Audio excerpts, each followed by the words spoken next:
walinya Pak Karlin Dungan, ya saya lihat tuh Pak Karlin suka ngasih materi gitu, diskusi di Google Meet ya Bu, di Classroom. Udah seru tuh kalau gitu, absennya juga sudah ramai dari pagi, saya senang banget melihatnya.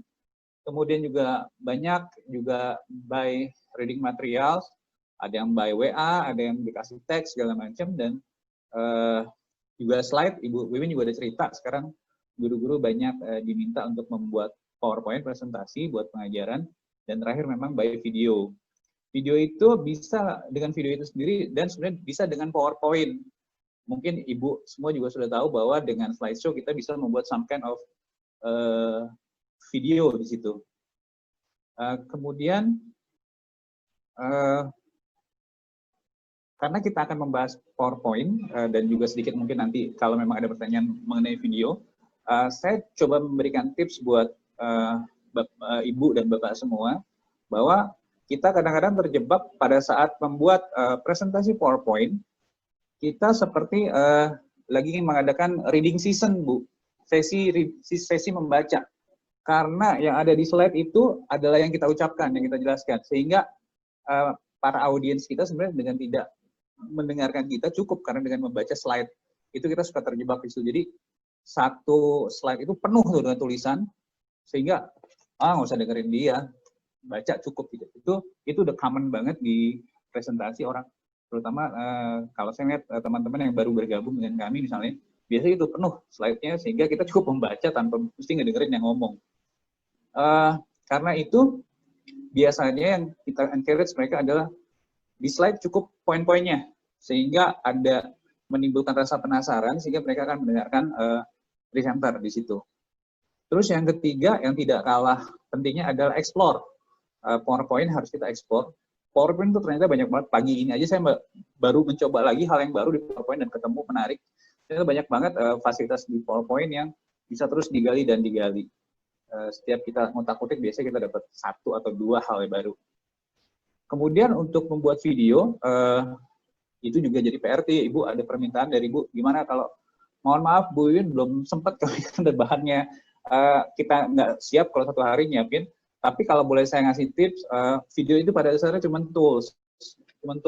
Yang lebih penting dari video itu adalah bagaimana kita mendelivery material secara efektif buat anak-anak.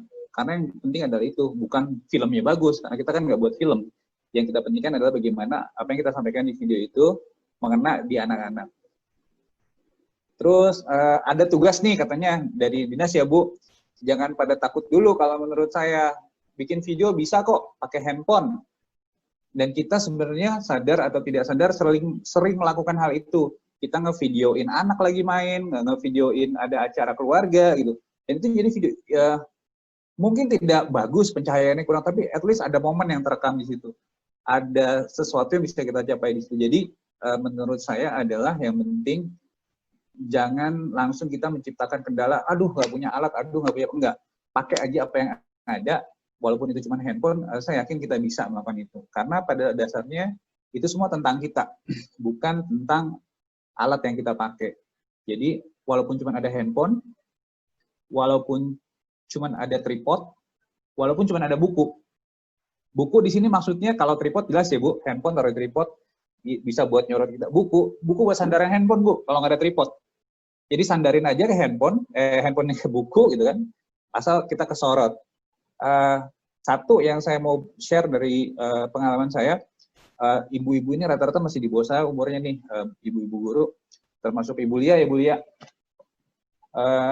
Coba deh sekali-sekali buka YouTube, ada namanya YouTube Soleh Solihun. Dia modalnya cuma handphone 1. Dia pegang itu handphone, even dia tidak pakai tripod. Wawancara siapa dia pegang handphone, 1 jam dia pegang. Hasilnya kurang bagus Bu, tapi karena dia jago menggali informasinya dari narasumber, biasanya interview dia bagus. Dia berapa kali itu, termasuk dengan, kalau yang kenal Vincent Klub 80s ya, itu orang yang paling susah di interview, bisa dapat. Karena jago orangnya, karena dia bisa mendeliver pertanyaan dengan baik, bisa berdiskusi dengan baik. Walaupun yang modal handphone, even though tidak pakai tripod. Jadi pesan saya adalah yang penting kitanya, bukan alatnya.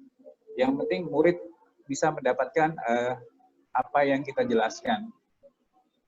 Terakhir, quote saya adalah, yang paling penting adalah bagaimana kita membuat presentasi itu menarik dan efektif. nggak tergantung dengan alat apa yang kita pakai, karena semua itu tergantung sama skill kita dan kemampuan kita buat berkembang. Seperti sekarang ini kita saling berbagi. Mungkin nanti kita juga mendapatkan sesuatu ya Pak Arbi, masukan dari para guru, sehingga kita juga makin kaya pengetahuannya dari Bapak dan Ibu guru semua yang pasti setiap hari tadinya kan berinteraksi, presentasi depan murid-murid, sedangkan kita hari seperti itu. Baik, dari saya cukup sekian. Mungkin akan langsung dilanjutkan ke materi utama training oleh Bapak Tony Arbianto. Biar beliau sendiri yang menjelaskan profilnya ya, sehingga lebih pas ya, tidak ada salah sama sekali. Terima kasih.